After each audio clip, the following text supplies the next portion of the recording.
리스페타시스가 유상증자 규모를 줄이기로 한 가운데 이날 장 초반 주가가 오름세를 보여주고 있습니다. 오전 9시 42분 기준으로 전거래일 대비해서 7.68% 올라서면서 38,800원에 거래되기도 했습니다. 유상증자 주물을 그리겠다고 공시하자 매수세가 몰린 것으로 풀이됩니다.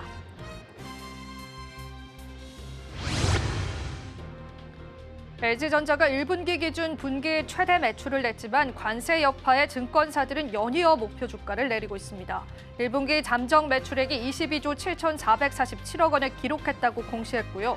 이는 전년 대비해서 7.8% 증가한 수치로 1분기 기준 매출이 22조 원 돌파한 것은 처음입니다. 하나 에어로스페이스가 유상증자 규모를 줄이고 하나에너지 등을 대상으로 제3자 배정 유상증자를 진행하기로 한 가운데 주가가 오름세를 나타내고 있습니다. 하나 에어로스페이스 주식은 프리마켓에서부터 63만 1,000원에 거래되기도 했고요. 전날보다 주가가 6% 올라서기도 했습니다.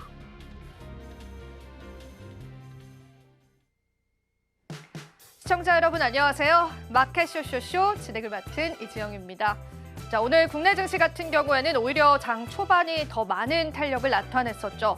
장 후반 갈수록 시장에 관한 탄력이 좀 줄어들면서요. 시장에 관한 매도폭들이 확대되고 있는 게 확인되고 있습니다.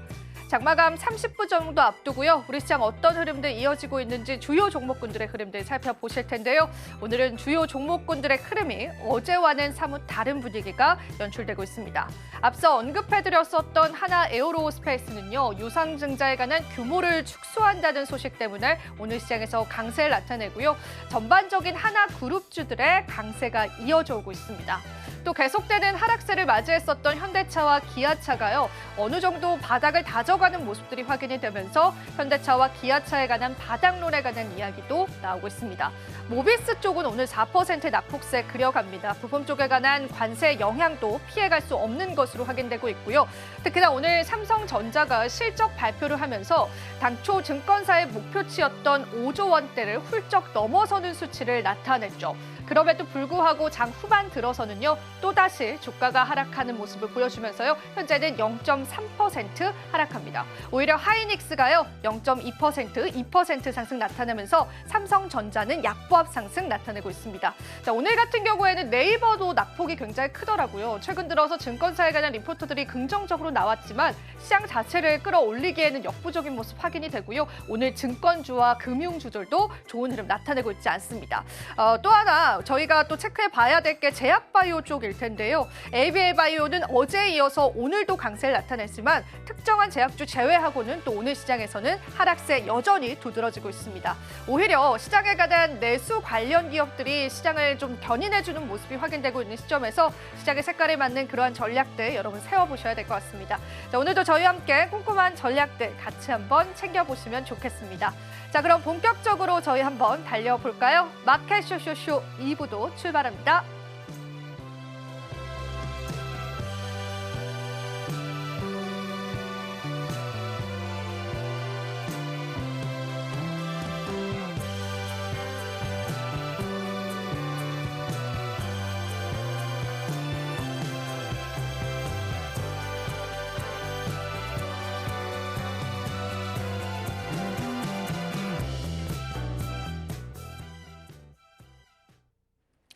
네, 오늘도 저희와 함께 시장 전략들 세워보시면 좋겠습니다. 오늘은 기업공시연구소의 변형인 대표님 모셨습니다.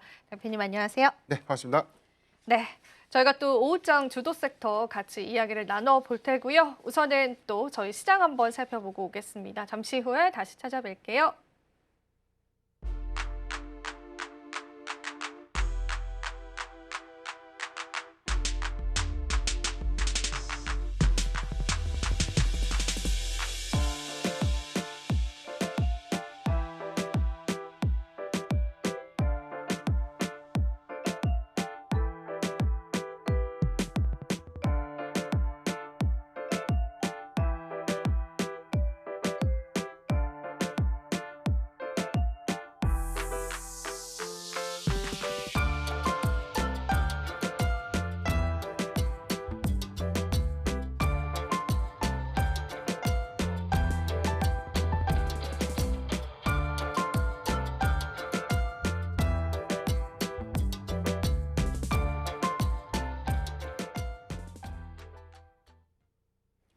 오후장 주도 섹터 바로 저희와 함께 살펴보겠습니다. 오늘의 주도 섹터 바로 열어보겠습니다. 오늘 첫 번째 오후장 주도 섹터는 반도체 쪽 살펴볼 텐데요. 삼성전자의 주가가 사실은 좀 아쉽습니다, 대표님. 장 네. 초반이랑 좀 많이 다른데요. 일단은 이제 실적 발표 한번 점검을 해볼까요? 네. 오늘 현재 삼성전자가 0.28%, SK하이닉스가 2.7% 정도 지금 종가 마감을 좀 앞두고 있는데 0.5%, 3.4% 지금 수정이 됐고요.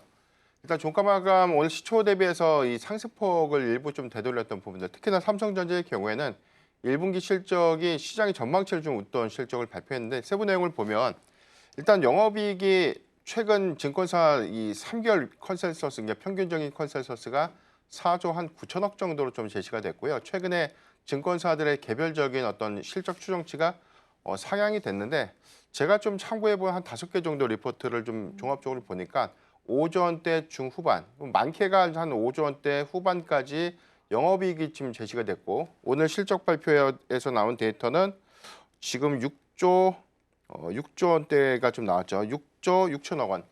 지금 이 부분은 5조 원대 후반이라는 이 증권사 상단보다를 더 초과한 영업이익을 좀 기록했다는 점. 특히나 1분기 매출의 경우에는 분기 매출 사상 최대 실적을 좀 기록했다는 관점에서 우리가 지난 3분기 그리고 4분기로 이어졌던 영업이익의 어떤 훼손 부분들이 이번 1분기의 어떤 실적 저점을 이후로 2분기의 개선 기대감을 어느 정도 좀 이식했기 때문에 실적에 관련된 기대치는 많이 좀 낮아진 상태인데 막상 실적 발표를 좀 하다 보니까 지금 6조 원대 중반을 좀 초과하는 호실적을 좀 기록했다는 것이죠. 이 부분이 굉장히 큰 의미가 있다라고 볼 수 있겠고 오늘 전반적인 어떤 관세 리스크라든가 반도체 관련된 노이즈가 없었더라면 충분히 수급 지표에 관련된 기대 요인들은 조금 더 연속성 있는 흐름으로 좀 이어갈 수 있지 않을까라고 좀 판단해 보기 때문에 여러 가지 시장의 상황들을 좀 감안했을 때 오늘 삼성전자의 1분기 실적은 예상치를 크게 좀 상회했던 호실적 기조였고 이런 부분들은 역시나 1분기 중국 세트 수요에서 확인됐던 이관신 정책 수요가 가장 크게 입증이 좀 된 부분. 그렇기 때문에 2분기의 실적 추정치라든가 기대치는 더욱더 좀 높아지고 실적 개선에 관련된 어떤 이런 회복 속도들은 좀 더 빠르게 좀 이루어지지 않을까라고 좀 판단해 보고 있습니다. 일단 실적 자체는 증권사 예상치를 상회하는 좋은 실적을 냈는데요. 두 가지 정도로 짚어볼 필요는 있을 것 같습니다. 이 휴대폰 판매 그리고 또 반도체 쪽 봐야 될 텐데 반도체 쪽은 실적이 좀 상황이 어떻던가요, 대표님? 지금 세부적인 데이터는 아직 모르죠. 지금 잠정 실적이기 때문에 전체적으로 매출액과 영업이익의 폭인데 지금 일단 전망이 나왔던 부분은 영업이익이 시장 전망치보다 한 1조 원대 한 1조 5천억 정도가 더 증가됐던 그런 배경들은 첫 번째가 갤럭시 S25의 이 초기 출시 흥행 기조가 지난 S24 모델과 좀 연속성이 있는 흐름들을 좀 보여주고 있고 오히려 판매량이 빠르게 증가되고 있던 게 가장 큰 원인이 좀 되지 않았나. 반면에 이제 애플의 아이폰 16의 경우에는 인텔리전스 AI 탑재가 재차 좀 지연되고 있고 주요 언어 모델도 올해 뭐 3월에 중국어 버전이 좀 호환된다라고 하고 있는데 이 부분도 역시나 좀 지연되면서 2분기까지 판매량은 일부 좀 노이즈가 좀 될 수 있는 부분들에 대한 반사 이익이 삼성전자를 통해서 좀 확인되고 있지 않나. 다만 우리가 좀 예상해 볼 수 있는 이 반도체, 즉 DS 사업 부분에 대한 매출과 영업이익은 지난 4분기와 좀 유사하거나 소폭 좀 하회할 수 있는 가능성이 좀 높은데 매출액은 증가가 예상되고 있지만 이익 부분은 당연히 디램과 낸드 가격에 대한 하락치를 반영했던 1분기 초까지에 관련된 가격 영향 이 부분이 가장 크게 좀 작용을 했겠지만 지금 우리가 1분기 말에서 확인됐던 메모리 가격의 상승 그리고 4월을 좀 기점으로 한 낸드 가격 그리고 디램 가격에 대한 일부 제품들이 전년 동기 대비 그리고 지난 분기 대비해서 증가세를 좀 보이고 있다는 점은 굉장히 좀 긍정적인 실적 개선의 시그널이 좀 되지 않을까라고 좀 볼 수가 있겠습니다. 여기 더해서 좀 부연해 보자면 지금 이관신 정책을 좀 논의를 하더라도 세트 수요라고 좀 불리고 있는 우리가 레거시 부분에 대한 반도체 부분에 대한 가격 상승 효과 그리고 이 부분은 1분기 말을 기점으로 해서 빠르게 고객사의 재고 소진이 확인되고 있는 부분들은 러시 오더 물량들이 반영되는 2분기 초 그래서 이제 가격의 상승 기조와 맞물려서 긴급 발주 물량이 유입되는 그런 구간이라면 1분기 대비해서 2분기에는 보다 빠른 실적 개선의 어떤 체감을 우리가 확인할 수 있지 않을까라고 볼 수가 있겠고 삼성전자의 경우에는 아직 이런 부분들이 고대역 부분이죠. AI 반도체에 관련된 어떤 수요라든가 이런 어떤 공급량 확대 부분들을 아직 반영하지 못했다는 것점이기 때문에 지난 주주총회에서 언급했던 2분기부터 HBM3 모델에 관련된 공급량을 전년 동기 대비해서 한 2배 정도 늘리겠다는 어떤 전략과 좀 일치한 흐름을 좀 보여준다면 하반기에는 오히려 실적의 기대 요인들이 조금 더 커지지 않을까라고 좀 판단해보고 있습니다. 네, 좋습니다. 우리가 아직 세부적인 데이터까지는 알 수는 없지만요. 어느 정도 추정을 해본 결과 또 반도체 쪽도 긍정적으로 바라볼 수 있는 요인은 분명히 있는 것 같습니다. 그런데 대표님, 오늘의 주가 흐름은 조금 이해가 안 가시는 분들이 많을 것 같아요. 5%까지 상승을 했다가 이렇게까지 밀리게 된 원인은 무엇일지 어떻게 보세요, 오늘 시장에서? 네. 일단 대체적으로는 오늘 일부 니케이 주스가 현재 한 5%대 상승을 한 것에 비해서 코스피가 지금 뭐 보합권 수준에서 상승세를 좀 유지하고 있기 때문에 시초 상승 부분을 모두 다 반납했던 그런 원인들. 약간의 좀 차이가 있다면 이제 이 상호관세가 9일을 좀 기점으로 정말 좀 발효가 좀 되는 것인가 이런 우려감들이 아직까지 좀 남아 있는 점. 두 번째는 상호관세에서 적용되지 않았던 반도체 섹터가 품목별 관세 부과 가능성이 좀 높아졌던 부분들이 재차 관세 리스크의 현실화 우려감들을 좀 반영하고 있는 구간. 여기에 대해서 뭐 더 확대 해석을 해보면 뭐 칩스법에 관련된 전면 수정 이런 부분들이 전반적인 어떤 투심의 노이즈가 좀 됐다라고 좀 판단해 볼 수 있겠고, 일본이 오늘 국내 증시보다 조금 더 상대적으로 좀 강한 그런 이유들은 미국의 무역대표부가 일본과 먼저 관세에 관련돼서 최우선으로 협상하겠다. 그러니까 이 발언이 충분히 관세에 관련된 완화 기대감들을 일본 증시를 좀 반영했다고 볼 수 있겠고, 다만 우리나라의 경우에도 사실 뭐 미국과의 동맹 관계들을 좀 고려해 본다면 뒤처지는 어떤 이 관세 협의보다는 우리나라도 이제 가급적 좀 빠른 시일 내에 관세가 좀 완화될 수 있는 긍정적인 부분들, 이 부분이 투시 완화로 좀 이어질 수 있기 때문에 오늘의 하락을 좀 너무 아쉬워하지 말고 사실 실적의 어떤 저점이 아닌 실적의 어떤 확장성 내지는 개선 여부에 관련된 시그널을 명확히 좀 확인했기 때문에 저는 오히려 충분한 좀 매수의 좀 기회를 좀 활용해 볼 수 있겠다라고 좀 판단하고 있습니다. 그러면은 이야기가 또 나온 김에 한 가지 여쭤보고 싶은 게요. 조금은 이제 우리가 네. 협상의 가능성이 있기는 한 걸까요? 왜냐하면 이제 트럼프 자체는 이제 계속 SNS를 통해서 되게 강경하게 이야기를 하잖아요. 근데 이제 베센트 재무장관은 협상의 여지가 있다 또 이렇게 이야기를 하기도 하고, 네. 지금의 흘러가는 분위기상으로 협상은 이루어질 거라고 보세요? 아니면 4월 9일 날 정말 여차없이 시행이 될 것 같다라고 보세요? 시행은 되겠죠. 음. 시행은 되지만 시행의 중장기 계속되는 것이 아니라 개정을 통해서 완화가 될 수 있는 부분이죠. 이 부분은 집권 일기 때 흐름과 동일합니다. 그러니까 우리가 자꾸 집권 일기 때에 대한 흐름과 현재가 좀 더 달라졌고 트럼프 대통령이 일기 때보다 더 강경한 관세 정책을 펼치고 있기 때문에 이 부분이 이전과는 다른 행보다라고 좀 속단을 하는데 전혀 그렇지는 않고요.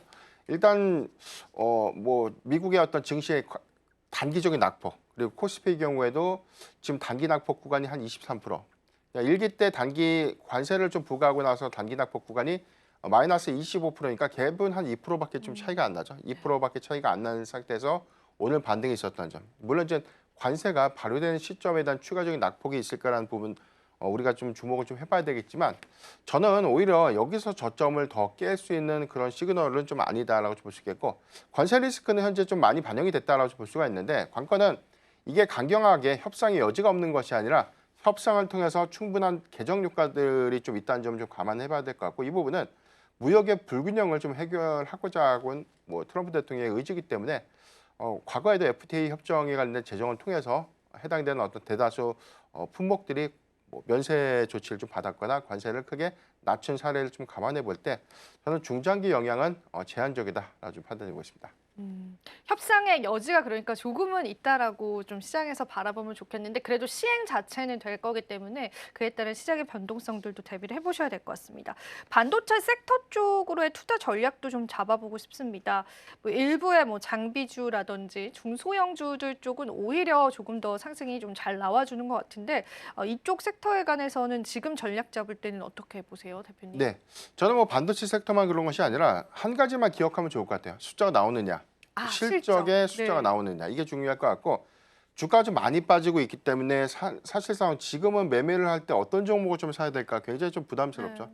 그렇기 때문에 많이 빠진 종목을 사는 것이 맞는가? 그렇다면 많이 빠진 종목은 어떤 것을 좀 사야 되는가 관점에서 봐야 되고, 이런 부분에서 충분히 지금 반도체주가 좀 대안이 될 수 있을 것 같은데, 삼성전자가 이번에 발표됐던 1분기 잠정 실적은 정말 예상치를 상회했던 실적이라는 점, 상징적인 의미가 좀 크다라고 볼 수 있겠고, 이 부분은 동일하게 SK하이닉스의 실적 기대치가 당연히 올라갈 수 있는 수순이고 여기에 연계되고 있는 소부장 종목들에 대한 이익 추정치도 다시금 좀 전면 재수정이 좀 필요한 부분들이기 때문에 1분기 실적의 기대 요인들이 삼성전자 실적 발표를 통해서 확인했다 정도로 좀 해석하면 좋을 것 같고요.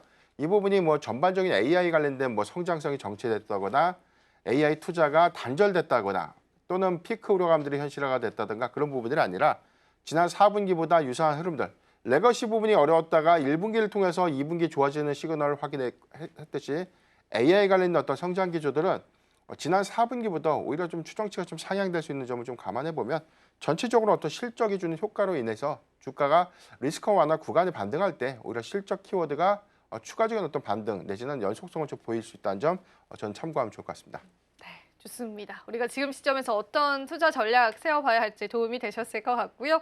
자, 그럼 반도체 쪽은 이렇게 마무리해보고요. 다음 주도 섹터도 바로 살펴보겠습니다. 오늘의 두 번째 주도 섹터도 열어주시죠.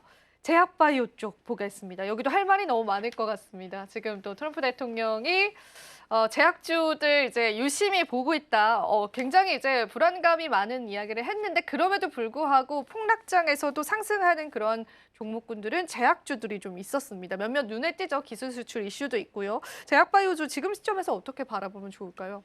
네, 제약바이오 섹터가 사실 뭐 최근에 품목별 관세에서 의약품이 또 포함될 수 있다. 노이즈가 좀 있었는데 일단 그 영향도를 봐야 될 것 같아요. 과연 관세를 부과하면 그 관세는 누가 부담하는 것이 맞는가?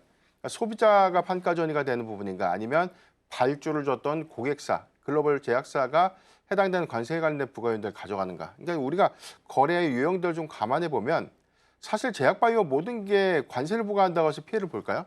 그러니까 지금 현재 약이 팔리는 그런 제약사들이 아니라 지금 임상 시험을 통해서 지금 신약을 개발하고 있는 회사들의 경우에는 관세 리스크가 사실 뭐 영향이 저는 없다라고 보는 게 맞죠. 그렇죠. 이게 뭐 매길 수 있는 어떤 대상이 없기 때문에 기술 이전의 관세를 좀 매길 수 있는 그런 부분들은 아니기 때문에 그렇죠. 사실 저는 뭐 이 신약을 연구하는 개발 기업들의 경우에는 즉 바이오 기업들의 경우에는 관세 리스크 즉 관세 프리존 관점에서 좀 해석을 해봐야 될 것 같고 지금 제약사의 관점에서는 이 미국 내 의약품 공급 규모라든가 아니면 위탁 생산 규모를 좀 확인을 해봐야 될 것 같은데 전체적으로 삼성바이오로직스가 좀 대표적인 종목인데 뭐 미국의 비중이 전체적인 어떤 미국의 공급사 비중은 한 25%, 많게는 30%가 좀 채 되지 않습니다. 그러니까 전량 비중이 유럽의 이 빅파마들의 공급이 되고 있다는 그런 차이가 좀 있겠고 유럽에서 공급하고 난 이 제품이 미국으로 좀 넘어갈 때 추가적인 어떤 관세가 좀 부과될 수 있는 부분이죠. 그렇기 때문에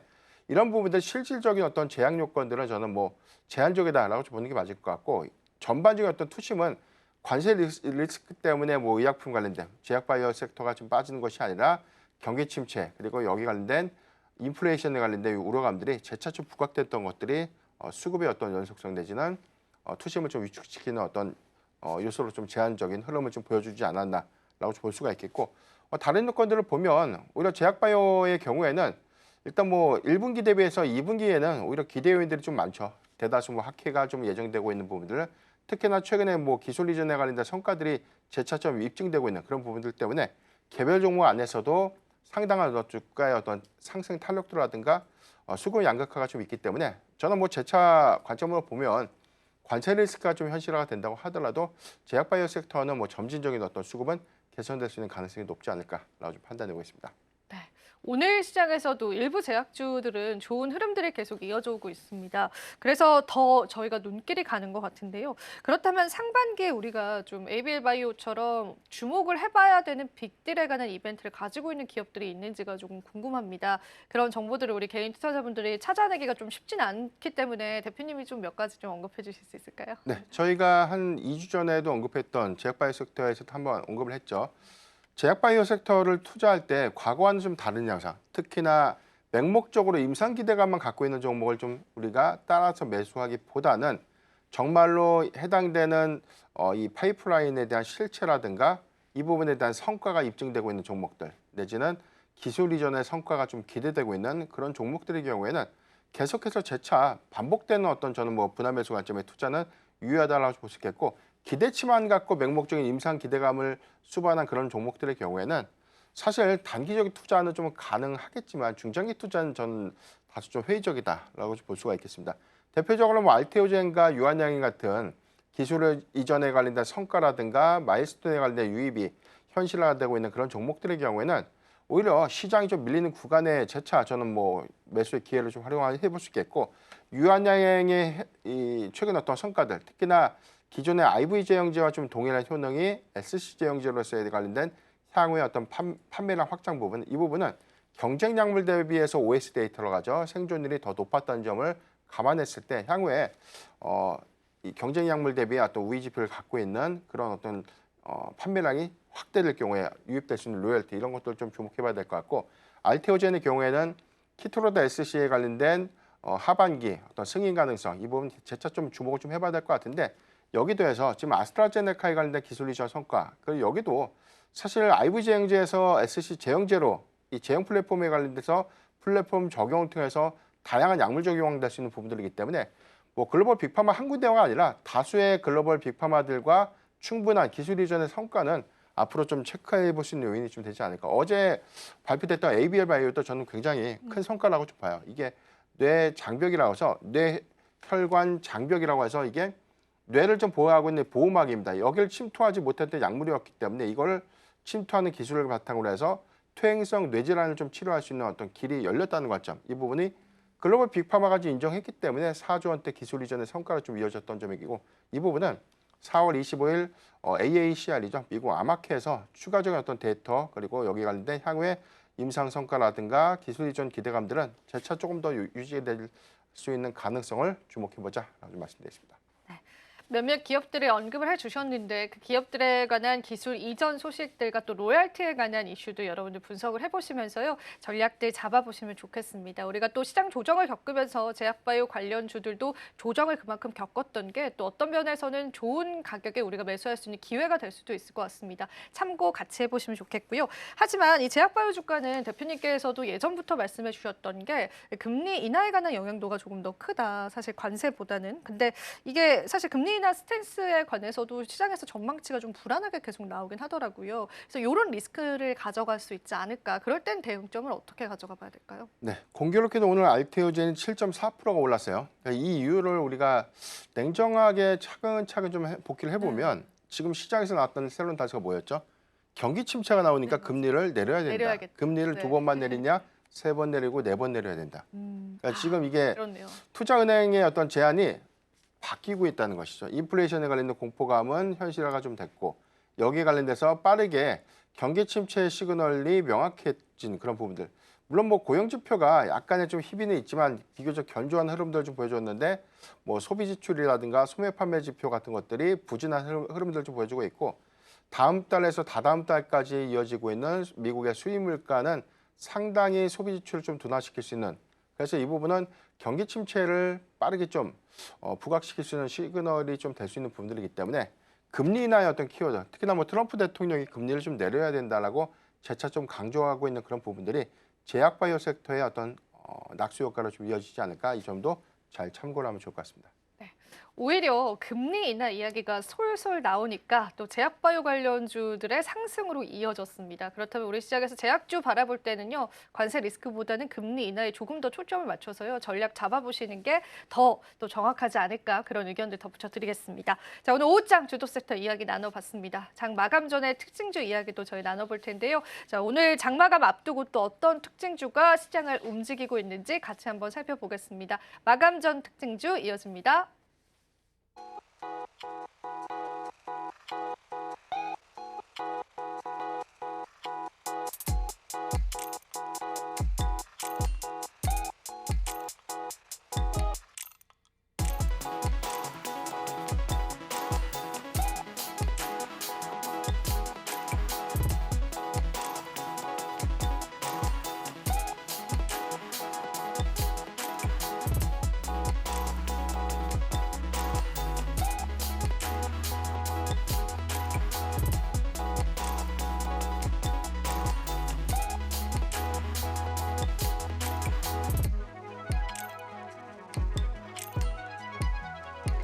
장 마감까지 얼마 남지 않았습니다. 오늘 시장 강하게 나눴던 업종과 종목 어떤 게 있는지 저와 함께 살펴보도록 할 텐데요. 먼저 상승하는 업종부터 살펴보겠습니다. 오늘 상승하는 업종 먼저 식품부터 골라봤는데요.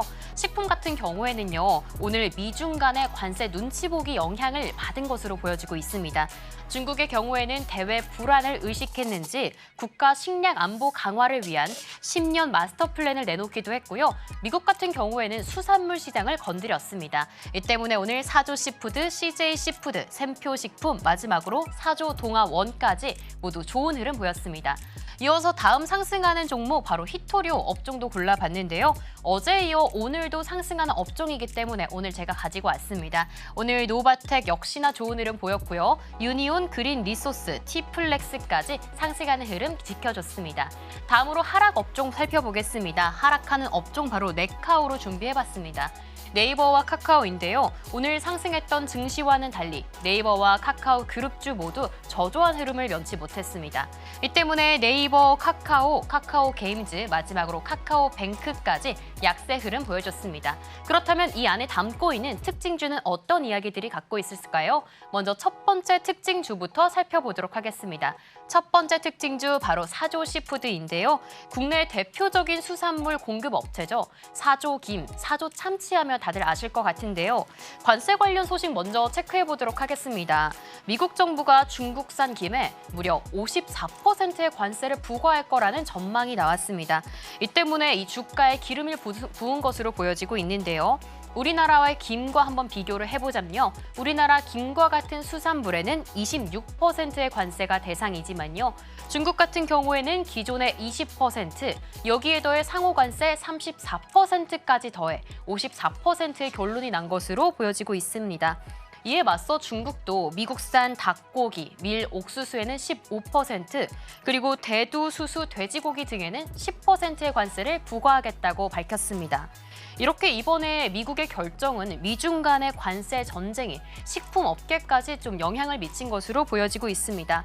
다만 오히려 우리나라 업체들 같은 경우에는요. 여기서 수혜를 입을 수 있다는 전망들 나오고 있으니 체크해보시면 좋을 것 같습니다. 그렇다면 이어서 장중 흐름 살펴보도록 하겠습니다. 오늘의 장중 흐름입니다. 오전에 차츰차츰 오르다가요. 12시를 기점으로 상한가 기록했습니다. 현재도 상한가 지켜주면서 6,820원 지나가고 있는 모습 보여주고 있습니다. 해당 주가 같은 경우에는 장기 박스권 안에 있었는데요. 2월 초부터 3월 말까지 꽉 채운 2달 동안 박스권에 있었습니다. 하지만 지난주에 관세 발표와 함께 한번 올라주더니 다시금 시원하게 상승불 켜준 모습 보여주고 있습니다. 수급은 외국인 팔고 기관은 담아주는 모습 보여주고 있습니다. 앞으로 미중 간의 관세 전쟁, 식료품 전쟁까지 이어질지 계속 지켜보셔야 될 것 같고요. 우리나라의 식품 업체들도 한번 체크해보시는 게 좋을 것 같습니다. 이어서 다음 특징주 만나보겠습니다. 네, 다음 특징주 바로 유니온입니다. 히토류에서는 어제도 제가 골라왔었는데요. 어제의 특징주 노바텍도 잠깐 체크해드리면 52주 신고가를 달성했습니다. 유니온 역시도 어제와 오늘 모두 좋은 흐름 보여주고 있는데요. 히토류도 역시 미중 간의 패권 전쟁에서 영향을 받은 업종이죠. 어제도 히토류 7중에 대한 수출입 규제, 통제받았다는 소식 알려드렸습니다. 중국은 전 세계 히토류 매장량의 60% 확보하고 있고요. 공급량을 보면 90%나 차지하고 있습니다. 이렇게 압도적인 비중을 차지하는 중국인데 여기서 유니온이 조금 주목할 만한 점은요. 바로 국내 유일의 히토류를 생산하는 업체이기 때문입니다. 중국의 히토류 수출이 통제가 될 경우에는요. 국내 기업들은 안정적인 히토류 수급을 위해 혈안이 될 것으로 보여지고 있는데요. 이때 유니온은 국내 수요를 좀 충족시킬 수 있는 기업이다. 이렇게 정리하시면 좋을 것 같습니다. 이러한 기대로 어제와 오늘 모두 주가가 훨훨 날아오른 모습 보여주고 있습니다. 그렇다면 장중 흐름은 어땠을까요? 이어서 장중 흐름입니다. 장중 흐름 어제도 올랐기 때문에 처음에는 하락 전환하나 했는데요. 오후 들어서 차츰차츰 상승폭 올려주다가 6,960원까지 터치한 모습 보여주고 있습니다. 수급 살펴보시면 외국인은 팔고 기관은 사들이는 모습 보여드렸습니다. 2달간의 하락 추세 구간을 벗어나서 앞으로도 계속 상승 과도를 달릴 수 있을까요? 이어서 다음 특징주도 살펴보도록 하겠습니다. 다음 특징주입니다. 다음 특징주 바로 카카오 게임즈 골라왔는데요. 오늘 앞서 말씀드렸던 것처럼 네이버와 카카오 그룹주 모두 저조한 흐름 보였습니다. 그 안에서도 카카오 게임즈를 특징주로 고른 이유는요. 바로 국내 게임 업종들과는 조금 다른 모습 보여주기 때문입니다. 현재 우리나라 게임 업계 전반적으로는요, 실적이 대폭 개선될 것으로 예상되고 있는데요. 카카오 게임즈는 실적이 좀 저조할 것으로 보여지고 있습니다. 특히 게임이 관세 무풍지대이기도 하고요. 하반기에 주요 대형 신작들이 공개될 것이란 기대감과 함께 넥슨, 크래프톤, 맵마블 등 게임사들 모두 좋은 흐름 보여주고 있습니다. 하지만 카카오 게임즈는 신규 게임의 성과 부진으로 인해서 올해 상반기까지는 영업 적자가 불가피하다고 하는데요. 이러한 카카오 게임즈의 장중 흐름, 오늘 어떤 흐름 보였을까요? 오늘 장중 흐름 살펴보겠습니다. 오늘 장중 흐름 초반에는 약간 상승하나 싶었는데요. 하지만 이내 하락 전환해서 계속해서 하락폭을 키워왔습니다. 13,400원 선까지 하락한 모습 보여주고 있네요. 지난주에는 공매도 금지 종목으로 선정이 되면서 상승해주나 했는데요. 여전히 하락 추세 구간 안에 갇힌 모습 보여주고 있습니다. 앞으로 게임 업종과 그리고 카카오 게임즈 계속해서 좋은 흐름으로 반등할 수 있을지 체크해보시는 게 중요할 것 같습니다. 이렇게 오늘의 특징주 이야기로 상승과 하락 이야기 모두 나눠봤습니다.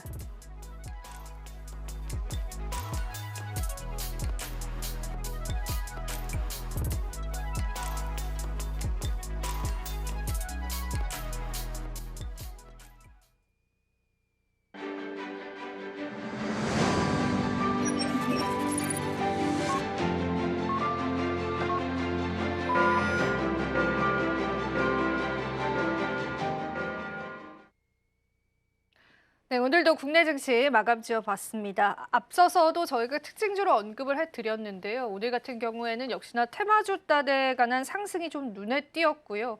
좋은 실적을 냈던 삼성전자도 1% 못 미치는 상승률로 마감 지어졌습니다. 외국인 이탈은 계속되고 있습니다. 물론 어제 대비해서는 그 물량이 그렇게 크지는 않지만 그래도 6천억 원 넘게 올해 시작에서 매도하는 모습 보여줬습니다. 대표님은 지금 상황 어떻게 보시는지, 특히나 앞서서도 일본 증시에 관해서도 언급을 해드렸는데 너무나 큰 차이가 있는 것 같아서 그런 관점도 왜 나오는 건지도 한번 짚어볼 수 있을까요? 네, 중요한 건 즉 관세 리스크가 시장이 아직 명확한 투심 내지는 방향성을 좀 제시하지 못했던 원인이었고, 이 부분은 반도체 섹터에 특히나 노이즈가 좀 될 수 있는 부분이죠.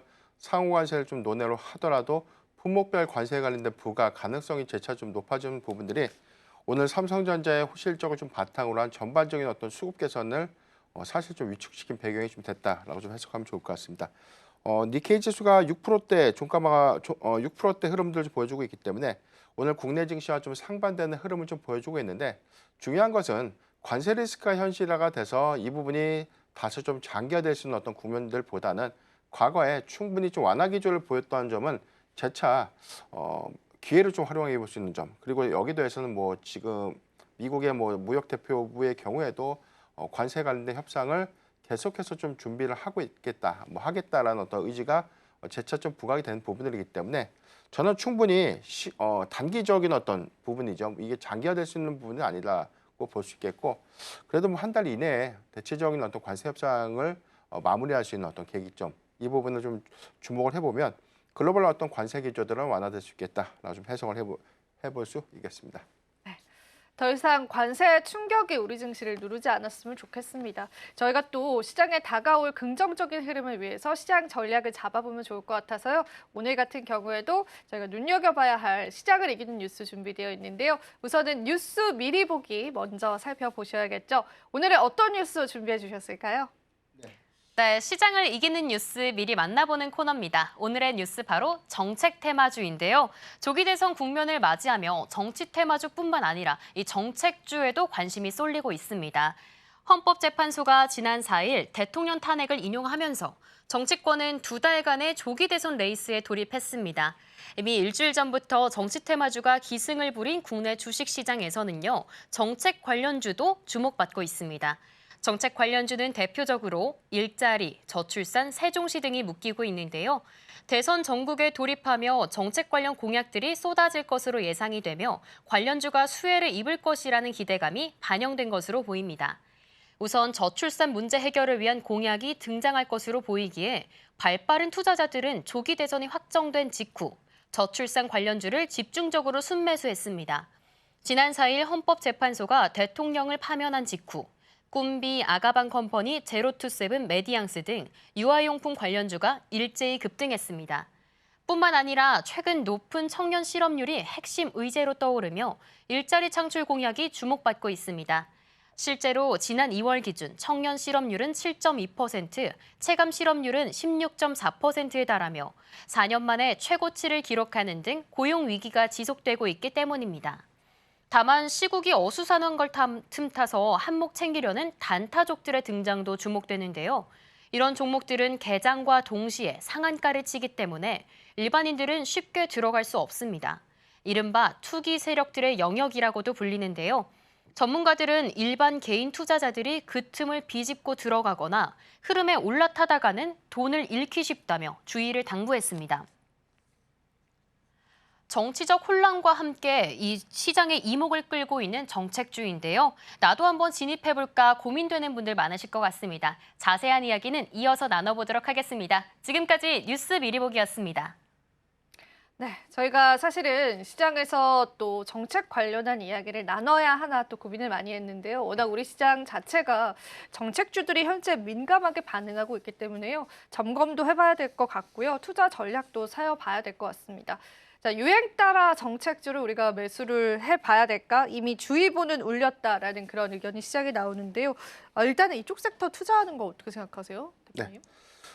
최근에 한 2거래일간에 대한 흐름들, 지난주 탄핵 선고 이후에 일단 인맥주가 먼저 이 순환매 관점에서 계속해서 재차 좀 시세를 좀 내고 있고, 이어서 또 움직였던 게 정책 관련된 정책이 아직까지 뭔가 공약으로 좀 제시됐거나 이런 것들은 아닌데, 일단 전통적으로 이 정책 기대감이 높았던 대표적인 어떤 정책이 일자리가 좀 있고 교육과 저출산, 이렇게 세 개 관련된 수혜 기대감들이 높은 그런 종목들이 최근에 단기적인 어떤 상승폭을 좀 확대시켰는데, 사실 우리가 좀 대장주라고 하고 있는 일부 수급 종목들, 이런 종목들을 보면 실적이 더 좋아서 오히려 좀 상한가를 좀 간다든가, 아니면 재차 어떤 기대 요인들을 좀 더 가져간다든가, 이런 부분들은 어떤 기준점이 좀 없다라고 보는 게 맞을 것 같아요. 그러니까 우리가 좀 냉정하게 좀 보면 저출산 관련 종목들의 관련주라고 하면은 엔젤 산업 관련된 어떤 종목들이죠. 아기용품이라든가 출산 관련된 육아용품, 이런 것들, 내지는 컨텐츠 관련된 부분들. 그런데 이면들을 봤을 때 이익 훼손이 상당히 좀 큰 종목들 많아요. 이 이유는 당연히 출생 인구가 좀 감소되니까 당연히 과거보다는 수익 지표가 좋아질 수가 없는 그런 구조이기 때문에, 구조적인 부분들을 감안해 보면 이게 저출산 공약이 현실화가 된다고 해서 상당한 어떤 펀더멘탈의 어떤 강화라든가 외형 성장을 좀 이룰 수 있는 그런 부분들은 아니기 때문에, 일단 기대감은 기대감으로 좀 우리가 봐야 되는 것이 맞을 것 같고요. 일자리도 마찬가지로 과거에 플랫폼화돼 있는, 그래서 우리가 좀 원격 근무라든가 그 이외에 관련된 어떤 공공기관이 좀 연기되고 있는 일자리 플랫폼이라든가, 이런 것들을 좀 대응하거나 위탁하는 그런 기업들이 최근 어떤 수급 동향 관점에서 단기적인 수급의 연속성을 좀 이어가고 있는데, 일단 조기 대선이 6월 3일로 좀 확정된 그런 부분들이기 때문에 시점이 좀 낮지 않은, 그래서 저는 선별적으로는 조금 더 수급의 연속 효과를 좀 가져갈 수 있지 않을까. 다만 좀 우리가 맹신해서 좀 매수하기보다는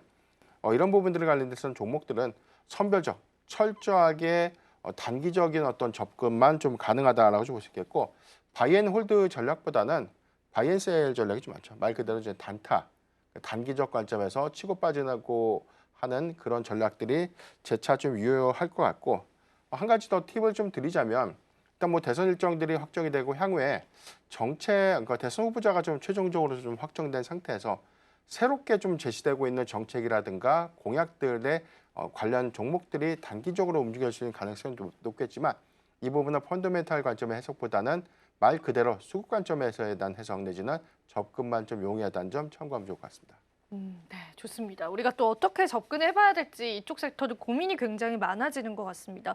그래서 사실은 이미 시장에서 발을 담근 투자자분들도 있을 것 같아요. 네. 그래서 이제 수익이면 정말 다행이겠지만 손실을 가지고 계신 분들도 있을 것 같은데, 그런 분들에게는 대응점들을 어떻게 가져가 보는 게 좋을까요, 대표님? 최근에 매수를 좀 했다면, 고점 매수가 좀 아니라면 아직까지 기대의 요인들은 좀 남아있다라고 볼 수 있는데, 이게 좋은 가이드가 좀 될지는 모르겠어요. 그러니까 저는 이게 투자의 관점보다는 사실 워낙 현재 관세 리스크에 관련된 전반적인 시장의 어떤 수급 조정 그리고 제한된 유동성이 너무 이 테마성 수급이라든가 뭐 정치 테마주 내지는 정책 수혜주에 좀 집중되다 보니까 이 부분도 단기적 관점에서 투자에 좀 대안이다라고 좀 뭐 해석을 해본다면 접근은 가능하다라는 취지로 좀 말씀을 좀 드리는 것이고요.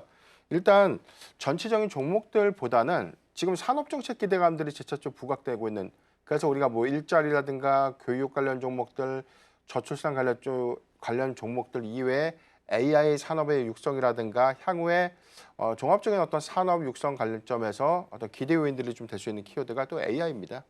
그래서 AI 관련된 한국형 뭐 딥시크에 관련된 개발 여건이라든가 정부의 어떤 공약이라든가 정책들이 좀 현실화될 수 있는 그런 부분들은 최근에 그래서 좀 뭐 이스트 소프트라든가 뭐 솔트룩스 같은 종목이 어찌 좀 강했던 그런 배경이었고 이 부분은 국내 뭐 AI 모멘텀이 재차 좀 부각될 수 있는 요인들이기 때문에 이런 것들은 충분히 좀 최근에 어떤 조정받은 국면에서에 대한 반등이기 때문에 저는 뭐 접근은 좀 가능하지 않을까. 그러니까 크게 보면 반도체 관련된 뭐 지원법이라든가 이런 것들이 좀 현실화될 수 있겠고 그다음에 뭐 제약바이오 같은 그러면서 뭐 국가적으로 좀 육성할 수 있는 대체적인 어떤 4차 산업군들, 뭐 자율주행도 마찬가지, 로봇도 마찬가지가 좀 될 수 있기 때문에 현재는 전통적인 정책 기대감이 갖고 있는 그런 종목들이 수급을 반영시키고 있지만 이게 뭐 대선 중반, 뭐 토론회 이후에 뭐 대선 후보자가 확정되고 정책들이라든가 공약이 좀 현실화되는 그런 구간이라면 4차 산업 관련된 종목들에 대한 단기적인 수급이 유입될 수 있겠고 이 부분은 실적이라든가 성장성을 좀 수반하다는 관점에서 저는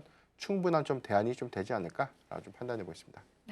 앞서서 또 이야기해 주신 부분들 다시 한번 짚어보자면은 사실 이제 대표적인 정책주다라고 할 수 있는 뭐 일자리나 저출산 관련주 같은 경우에는 지금 현재 수급은 계속되고 있는 모습이 보여주고 있지만 일단 실적과의 괴리감들이 좀 있다고 합니다. 그래서 그런 부분들이 좀 리스크가 될 수 있어서 여러분들 대응 관점들 봐셔야겠지만 전반적인 정책주로서 뭐 반도체 관련 법안이라든지 AI 관련 법안들 같은 경우에는 또 성장성과 함께 우리가 기대해 볼 수 있는 면도 있는 것 같아요. 그래서 그런 또 섹터별로의 접근 방법은 좀 달라야 될 것 같은데 그래도 지금 현재 가장 부각을 받았던 게 뭐 일자리, 출산 관련한 기업들이에요. 네. 이쪽은 단도직입적으로 이제는 좀 보내줘야 될까요? 아니면 계속 기대감 가지고 봐도 될까요? 네, 수익권이라면 저는 뭐 홀딩 전략을 좀 유의하지 않을까. 그러니까 우리가 지금 들어가도 괜찮을까라는 관점, 많이 비싸진 구간에서 접근한다는 것은 저는 회의적으로 받는 게 맞아요.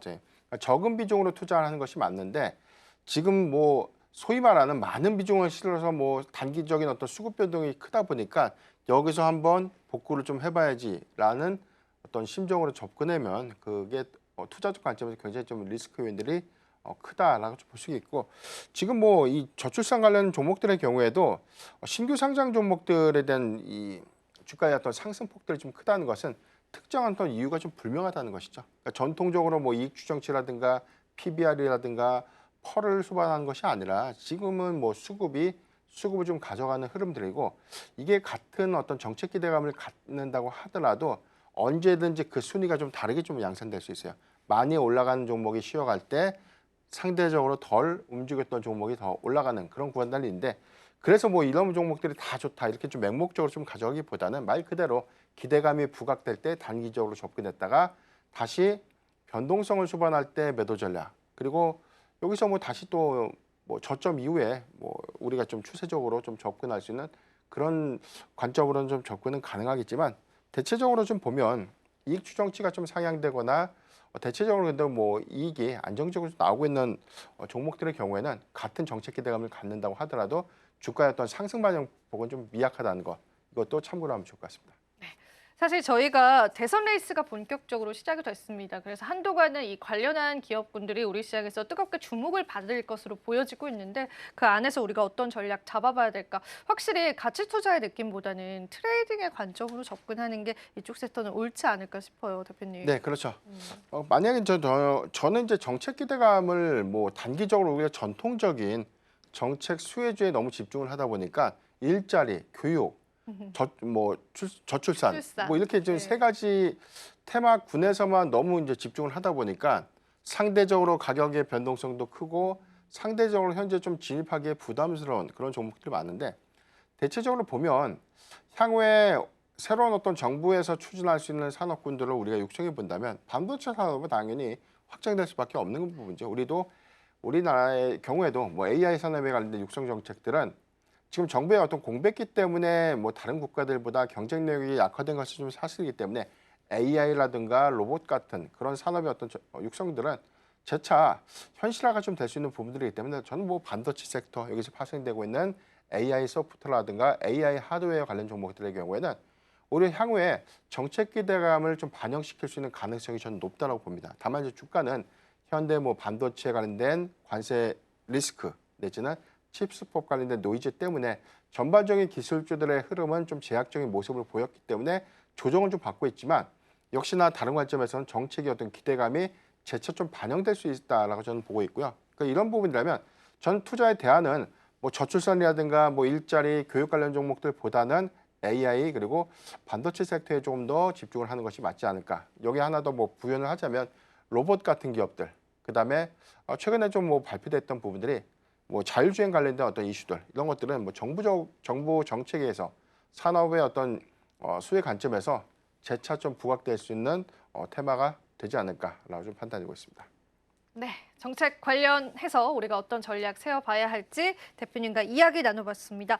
네, 지금 속보 하나가 떴는데요. 이 부분 이야기 나눠봐야 될 것 같습니다. 원달러 환율 같은 경우가 또 올라서면서 1,473원에서 마감이 됐는데, 자, 이 환율 상황에서 우리가 어떤 투자 전략을 세워봐야 할지 이게 금융 위기 이후에 최고치다라고 합니다. 좀처럼 잡히지가 않습니다, 환율이. 너무 조금 이제 국내 투자자 입장에서는 좀 불안감이 많아질 것 같은데요. 투자 전략 마지막으로 한번 저희 들어볼 수 있을까요, 대표님? 네, 지금 환율 추이를 보면 5년치 최고치는 아니었어요. 이게 이전 고점 최고치가 지금 제가 볼 때는 한 12월 27일 네. 1,480원대로 좀 정도였죠? 네. 확인이 되고 있는데 이게 지금 재차 이전의 고점 대비까지 오다 보니까 아무래도 이제 환율의 상방 부담이 좀 될 수밖에 없는 요인들이고 다만 우리가 가장 크게 제가 기억하는 것이 한 2009년도 지금 미국발 이 리먼 사태죠. 사태 때. 그때가 좀 단기적으로는 환율의 변동성이 좀 컸고 가장 컸던 구간은 역시나 IMF 때죠. 그러니까 이때만큼에 대한 충격은 아니었는데 다만 환율이 전반적인 인플레이션에 관련된 공포감 내지는 여기서 수반되고 있는 인플레이션에 대한 우려감을 좀 논외로 하더라도 경기 침체라는 키워드가 재차 좀 부각됐던 부분들이 글로벌 관세 정책 때문에 빠르게 물가 지표가 올라간다는 것은 소비 지출이 크게 좀 둔화될 수 있는 요인들이죠.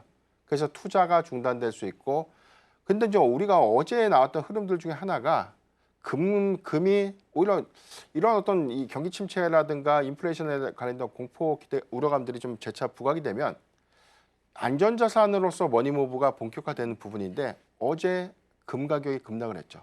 금도 떨어졌어요. 그렇죠. 어제. 네. 그런 것들을 좀 보면 명확하게 시장의 방향성들은 좀 다른 양상을 좀 보여주고 있다. 물론 좀 미국에서도 달러 인덱스가 좀 강세를 좀 보이고 있는 기조는 저는 이게 장기적으로 좀 가기보다는 일시적인 상승 요인들을 좀 감안해 볼 수 있겠고 어제 국채금리 특히나 10년물 국채가 뭐 3%대 후반까지 떨어졌다가 현재는 좀 회복을 했기 때문에 이런 시그널들을 저는 한 일주일 정도 더 지켜본다면 환율의 뭐 상방 추세는 뭐 1,500원 저는 뭐 절대 뭐 돌파할 수 있는 시그널은 좀 아니다라고 볼 수 있고 3거래일 뭐 상승분은 좀 다소 아쉽지만 점진적인 어떤 관세 리스크가 뭐 일본이라도 차라리 빨리 좀 협상을 좀 마무리할 수 있는 어떤 시장의 방향성 내지 그런 걸로 하는데 여지를 좀 준다면 다른 국가들도 충분히 관세 리스크가 완화되면서 점진적인 시장은 안정화될 수 있는 그런 부분들에 대한 기대 요인을 조금 더 주목해봐야 되지 않을까라고 좀 판단해 보겠습니다. 대표님은 금융위기 때도 투자를 하셨습니까? 그랬죠. 아, 많은 손해를 오랫동안- 봤지만요. 네, 오랫동안 네, 시장을 지켜보셨군요. IMF 때도 하셨습니까? IMF 때는 제가 학생이었습니다. 어렸습니까? 네, 알겠습니다. 한번 이제 저희가 한번 여쭤봤고요. 자, 오늘 환율 상황이 좋지는 않습니다. 그래서 계속 상황 지켜봐야 될 것 같습니다. 오늘 대표님과 다양한 시장 전략 받아봤습니다. 도움 말씀 고맙습니다.